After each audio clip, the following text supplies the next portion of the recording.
अस्सलाम वालेकुम बच्चों। कल की कक्षा में हम कविता का मौखिक तथा अर्थ समझ गए।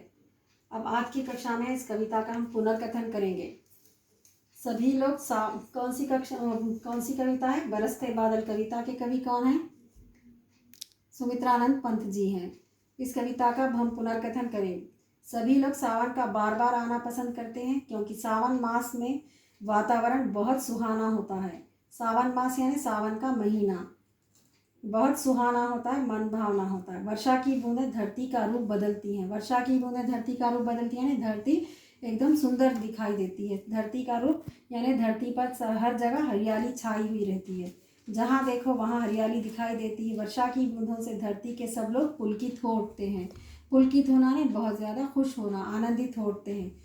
हर प्राणी को वर्षा का आना पसंद आता है। वो बार बार आने का उसे निमंत्रण देते हैं। सावन का महीना सबको बहुत ही प्रिय है। तो बच्चों ये था कविता का पुनर्कथन। और अब आज हम तत्सम और तद्भव रूप की परिभाषा लिखेंगे और समझेंगे। तत्सम रूप की परिभाषा। हिंदी भाषा में संस्कृत के बहुत से शब्दों का हम आज भी प्रयोग करते हैं। ऐसे ही शब्द तत्सम शब्द कहलाते हैं। संस्कृत के ऐसे बहुत से शब्द हैं जो हम आज भी हिंदी सरल भाषा में हम इसका प्रयोग करते हैं, इसका इस्तेमाल करते हैं। ऐसे शब्द को हम तत्सम शब्द कहते हैं। तद्भव रूप। बोलते बोलते कुछ संस्कृत शब्द घिस गए यानी हमने उन संस्कृत शब्दों का एक अलग ही सरल रूप बना लिया है।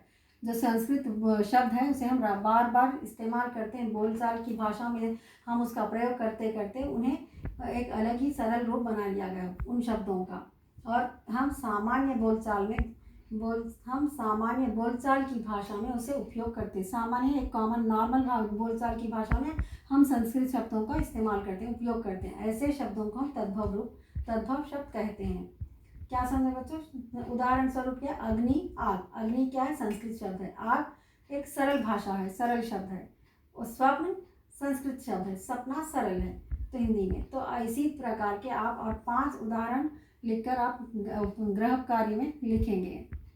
क्या है? तद्भव और तत्सम रूप के 5 उदाहरण यानी एग्जाम्पल्स आप लोग गृह कार्य में लिखकर लाएं।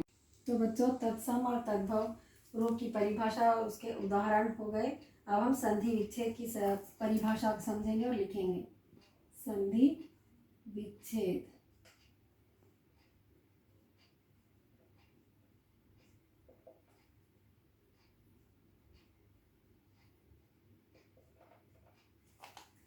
संधि विच्छेद यानी दो मूल शब्दों को अलग करना। संधि में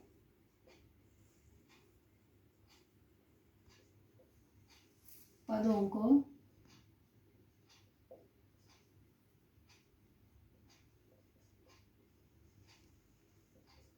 मूल रूप में पृथक कर देना।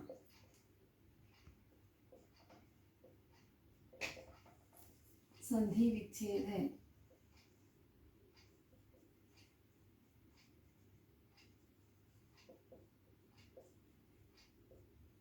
क्या है संधि विच्छेद की परिभाषा? संधि में पदों को मूल रूप में पृथक कर देना या संधि विच्छेद है। यानी दो मूल शब्दों को यानी कंप्लीट मीनिंगफुल वर्ड्स को आप अलग करना, उसे विच्छेद करना है। जैसे पुस्तकालय, पुस्तक प्लस आलय, पुस्तका प्लस लय तो नहीं करेंगे आप। उदाहरण क्या है यहाँ पर? उदाहरण जैसे पुस्तकालय,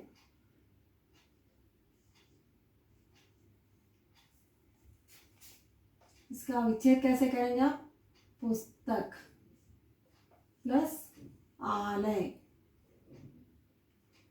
तो यहाँ पे क्या है? कंप्लीट वर्ड है। पुस्तक एक पुस्तक यानी बुक, आलय यानी पुस्तक रखने का स्थान। पुस्तकालय, पुस्तका प्लस लय बोले तो क्या होता है? ये मीनिंगलेस हो जाता। लय एक शब्द कंप्लीट मीनिंगफुल नहीं है, मीनिंगलेस वर्ड होगा।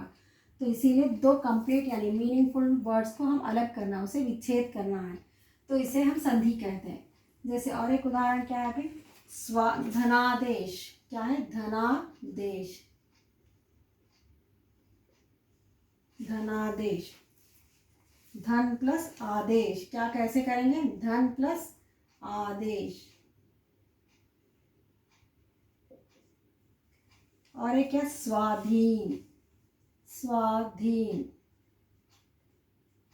यहाँ पे क्या करेंगे, स्व प्लस धीन करेंगे, स्व प्लस आधीन।